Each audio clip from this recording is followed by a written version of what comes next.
I'm just kidding with you. Why did you decide on Andy after fall and everything else, and what was the overriding factor that you want him to take the first snap Thursday?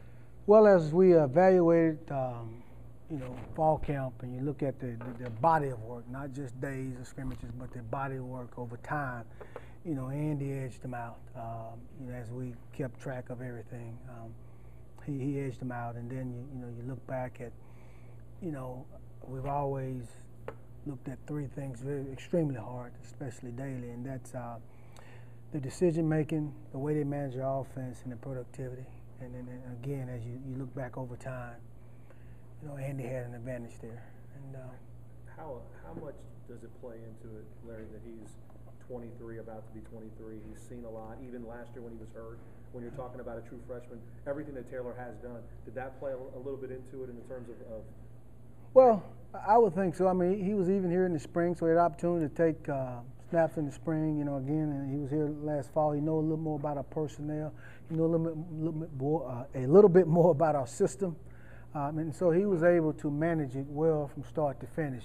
Taylor came on strong at the end, and I've told you guys a number of times that he rarely makes the same mistake twice, and that has allowed Taylor to grow at a very strong rate. And so we want to take our hats off to him, and again, we won't stunt his growth in our offense. We're going to keep him going, and put him in a position that if we need him, he's able to play.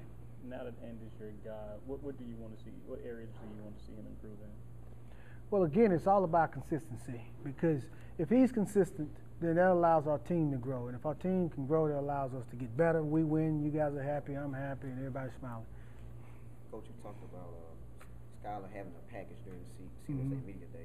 Is that still a viable option for you guys? Possibly. The thing, no matter what week it is and where you are, it's just always tough to get three quarterbacks ready to play in a game. It's tough. But again, with us being able to limit some things in terms of what he can do, it's a possibility that he could show up in this game.